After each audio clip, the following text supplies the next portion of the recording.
Yo guys, it's your boy, quickly arriving at a vastly overgrown Trim Niren here, and we're back once again. More FTW o'clock. It's been ages since I've done one of these, but you may have heard that the main man, big old Frank Lampard, not that big, but as in, has been sacked by Chelsea this weekend, and it's come with mixed opinions and mixed views, and it seems as though Frank, who was of course a legend in his playing days at Chelsea, has already got a replacement being lined up by Chelsea in the form of Thomas Tuchel, Tubby Tuchel, if you like. Now I'm going to let you know what I think in this video, whether I think it's harsh, because as much as it's kind of like, it's a surprise that it's happened so early, it's also not a surprise because it's Chelsea and Roman Abramovich would sack the dinner lady if they got the meals wrong in the afternoon. But more importantly, what sort of effect it's actually going to have on Chelsea and maybe the Premier League season as well. Now, if you go on to enjoy this one, slap a like on it, and of course subscribe if you're new to the channel. It's the red button. It doesn't even cost anything. I don't think it costs anything on YouTube Premium. YouTube Premium costs something, but you don't have to do that to subscribe. To be honest, I feel bad for the guy, man. He's been with Chelsea through thick and thin. He experienced the transfer embargo they were in last season, and as soon as things have started to go even slightly wrong, he's been booted out of the door. And he did so well last season, man. Ultimately, he finished in the Champions League places with a side that he completely inherited and one that was lacking in various different areas because they couldn't do anything in the transfer market. Made the most of people like Mason Mount and obviously Tammy Abraham, Reece James coming through, Fikayo Tomori, who's then been loaned out to Milan. He's just gonna get back in the summer and arrive at this shit show. One player who didn't feature all that much though was Danny Drinkwater. He rather suspiciously posted this on his Instagram just moments after the news of Frank Lampard sacking. Danny, you haven't played against a team of over 14-year-olds since 2018. You need to settle down here. The results last season were good, and there seemed to be a style, or, I mean, even if it wasn't tactical, like some sort of ethos around the club of giving youngsters an opportunity and playing pretty attacking football. And it's so hard to get a style at Chelsea because they just decide to sack their managers after 18 months. Just allow it. How is anyone going to have an imprint on the club tactically if you got rid of them by the time they can sort it out? But obviously, to an extent, that also changed in the summer when so many new players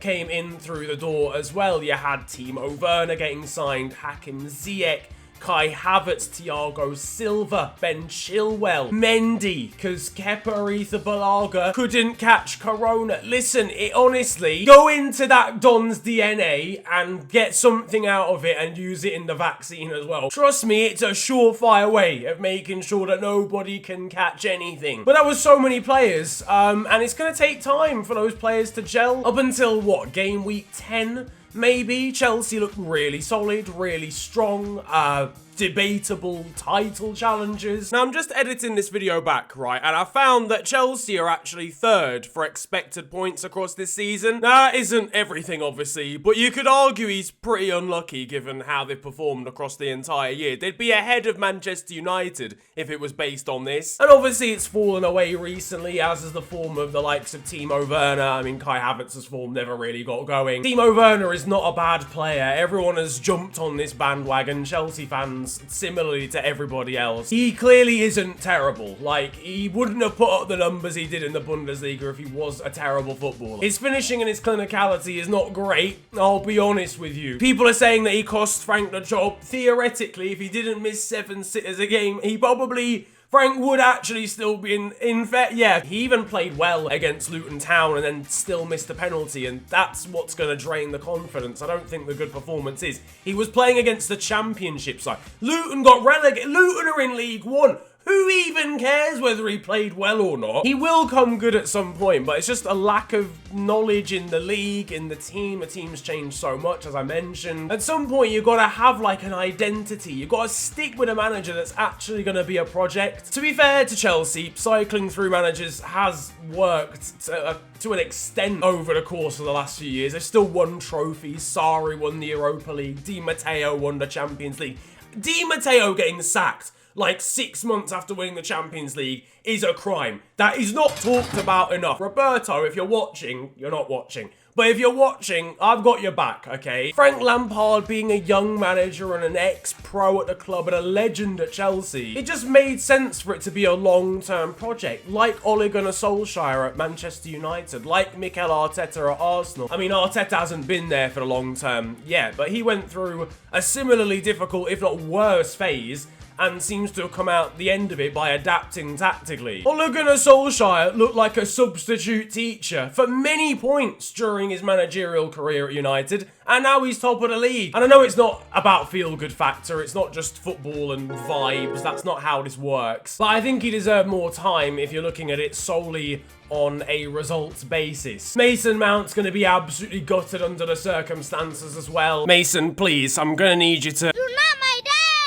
You also hear something! I feel like Frank Lampard's going to have a difficult task dragging him to Oldham Athletic for his next managerial gig. But in terms of deciding whether it's a harsh sacking or whether it's deserved, you probably got to go deeper than just the results. And unfortunately for Frank, it seemed like things were just falling apart, like behind the scenes. Like he fell out with one of their main negotiators, and some of the players weren't too happy with what was going down as well. Some of the players weren't too happy about how he was being so critical in press conferences, and to be fair, I can back that. The guy was coming out in press conferences like, yeah, so I'm proud of the lads. I'm not really proud of the lads because they're shit, but I want them to think that I'm proud of them. Also, I hate everyone here in this room. But on top of that, I feel like part of this has got to go to the players as well. I read somewhere that a lot of them weren't too keen on the fact that supposedly the youngsters were getting preferential treatment over some of the more, you know, established members of the club. But those established members have got to start picking their asses up and actually doing stuff in the team. The standout performers of last season were Mason Mount and Tammy Abraham,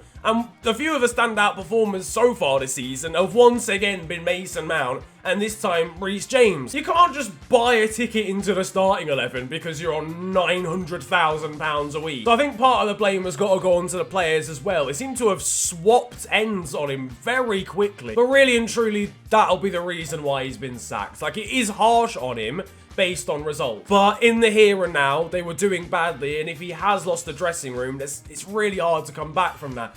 Ultimately, the players always win, whether they're knobheads or not. So who's the replacement? I mean, it's Thomas Tuchel. I don't know why I even asked that as a question. You already know. I don't know why. It's some dramatic sort of... Thomas Tuchel is going to come in. Obviously, ex of Borussia Dortmund, ex of Paris Saint-Germain. Now, for me, Thomas Tuchel is a manager, or Thomas Tuchel. I might actually be pronouncing that wrong. My whole life has been a lie. For the sake of this video, we're going to call him Thomas. Has been a very good manager wherever he's gone. He was extremely good at Borussia Dortmund. I don't think he was as good as he could have been at Paris Saint-Germain. I do wonder if he can actually deal with some of the bigger names in the game. Equally, I don't think there's a huge amount of them at Chelsea right now, so he's probably okay. He's got the good German connectione.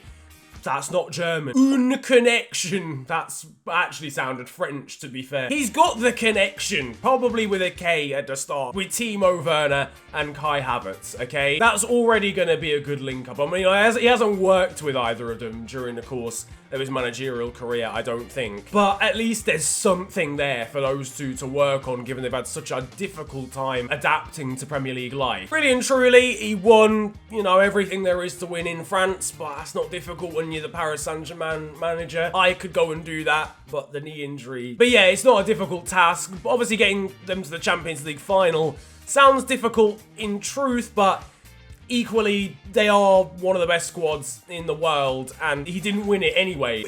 It was a good innings at Paris Saint-Germain, but could have been better. Listen, he'll be good. He'll come in. He'll have a relatively decent impact. They'll go on a run, but and he'll then get sacked in 2 years. There's just no point. Like, he'll win the Europa League or win an FA Cup, and then Roman Abramovich will see the light and just dash him away. And it's not because Tuchel or Thomas is a bad manager. He isn't, quite the contrary. He's a good manager, obviously. But you're not going to get a long-term vision under him because he has no affiliation to the club, so he'll probably just get backhanded out of the place in 2 years. And there's also the situation, the fact that he's had a lot of breakdowns with boards. And if there's one board you're going to have a breakdown with, It's the Chelsea one, I'm not gonna lie. Roman Abramovich doesn't take prisoners, neither do any of the board members at Chelsea Football Club. So if he's got a track record of that, even though sometimes it was, you know, it wasn't always his fault, but if he's not the greatest at managing the relationship with the people above him, he's probably going to break down pretty quickly. So overall, in the here and now, you're probably going to see the results get a little bit better for Chelsea. But if I was a Chelsea fan, if I was to put myself in these shoes, and let's say Steven Gerrard left Rangers, and when Klopp left Liverpool, Steven Gerrard took over for my team. Under the circumstances of what's gone on, I would feel extremely disappointed if Steven Gerrard was sacked after one run of bad games, because he'd have proved himself to be a solid manager and that he just needed time to turn things around and get a team to gel. But also it does come down to the fact that he's had a good playing career there. It doesn't make him exempt from criticism, obviously. But if you're going to build a project with a team, which is the most sustainable thing to do, Liverpool have proven that, you can't just chop and change managers anymore. I think that era is gone. But let me know what you guys think down in the comments section. Do you think Frank Lampard should have been sacked? Do you think it's a bit harsh? Do you think it was deserved? But yeah, I'd love to know what your opinions are as well. If you enjoyed this video though, feel free to slap a like on it and subscribe if you are new to the channel. If you enjoyed this sort of style of just me just sitting down and chatting was about a topic that's happened over the last few days, then let me know about that too, and I'll be happy to do more of this MoreFTW stuff. You can also follow me on social media though. It is at the official FNG on Twitter and on Insta. But it's been a pleasure ranting at you guys today. Have a wonderful day. Enjoy yourselves. And goodbye.